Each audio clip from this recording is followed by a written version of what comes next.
Hi, JDL Brushes here, and we have a new video.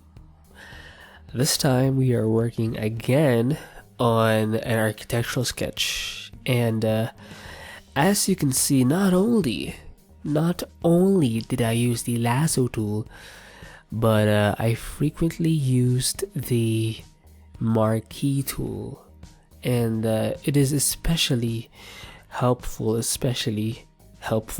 for 1 point perspective stuff, and especially if the architecture is kind of basic and modern-esque kind of architecture, where it's basically just a lot of boxes stacked on other boxes and shit.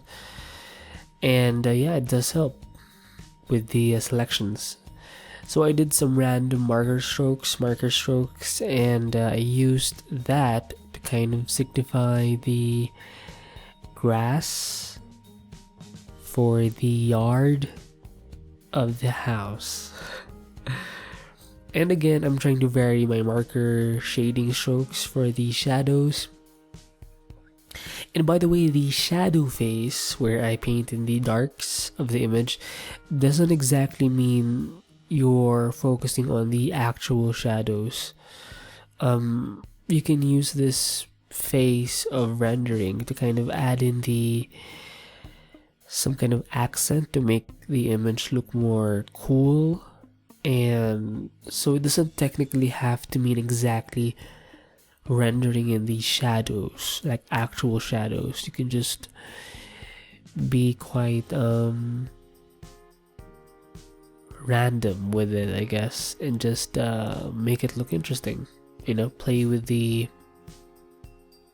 shapes within the shapes and stuff. Gosh, I feel like I'm saying shit, right?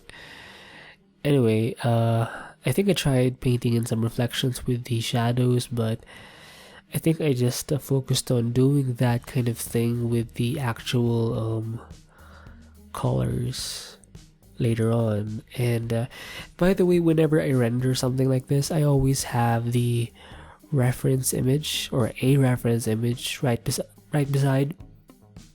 Like, I have a second monitor to kind of see the reference, and I actually open up that reference image in Photoshop, and I simply color pick the colors that I want, and it helps make the rendering process way more easier and faster.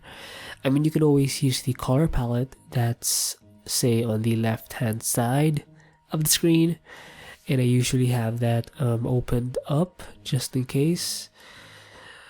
But sometimes, it takes a lot of mental effort, oh my god, to actually pick out colors and shit. So I think it's helpful to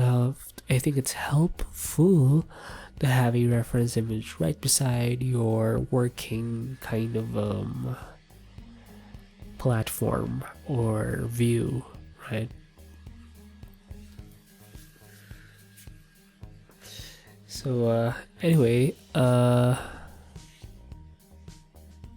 whenever you're trying to render not just the shadows but the color parts, I think it's always helpful to kind of separate it in layers. So whenever you have to erase something out, previous color parts are not well affected. And yeah, I think it just helps make your process way more organized and safe, in a sense, right?